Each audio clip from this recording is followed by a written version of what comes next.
അങ്ങനെ finally INDT എന്ന ചിത്രത്തിൻ്റെ ആദ്യ ഷോ ആരംഭിച്ച് ചിത്രത്തിൻ്റെ ഫസ്റ്റ് ഹാഫ് റെസ്പോൺസ് ഒക്കെ പുറത്തുവന്നുകൊണ്ടിരിക്കുകയാണ്. ആ ഒരു അപ്ഡേഷനാണ് ഇന്നൊരു വീഡിയോ ഭാഗത്ത്. വീഡിയോയിലേക്ക് വരുമ്പോൾ വീഡിയോ ലൈക്ക് ചെയ്യുക, ചാനൽ സബ്സ്ക്രൈബ് ചെയ്യുക. ഡിസംബർ മാസം ഇനിയും ധാരാളം ചിത്രങ്ങൾ അങ്ങോട്ട് OTT റിലീസ് ചെയ്യാൻ പോവുകയാണ്.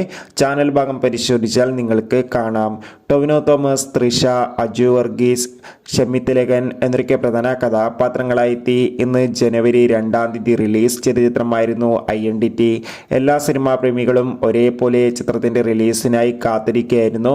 ഫൈനലി ചിത്രത്തിൻ്റെ ആദ്യ ഷോ ഇപ്പോൾ കേരളത്തിലെ വിവിധ തിയേറ്ററുകളിൽ ആരംഭിച്ച് ചിത്രത്തിൻ്റെ ഫസ്റ്റ് ഹാഫ് റെസ്പോൺസ് ഒക്കെ പുറത്തുവന്നുകൊണ്ടിരിക്കുകയാണ്. ചിത്രത്തിൻ്റെ ആദ്യ പകുതിക്ക് തന്നെ മികച്ചൊരു പോസിറ്റീവ് റെസ്പോൺസാണ് സ്വന്തമാക്കാൻ വേണ്ടി സാധിച്ചിട്ടുള്ളത്. ചിത്രം കാണുന്ന സിനിമാ പ്രേമികൾ എല്ലാവരും ഒന്നരംഗം പറയുകയാണ് ചിത്രം ഒരു മികച്ച ആക്ഷൻ ത്രില്ലറാണെന്നും ചിത്രത്തിൽ ടൊവിനോ തോമസിൻ്റെ മികച്ച അഭിനയം തന്നെ കാണാൻ വേണ്ടി സാധിക്കുന്നുണ്ടെന്നും അടുത്തൊരു വീഡിയോയിൽ കാണും.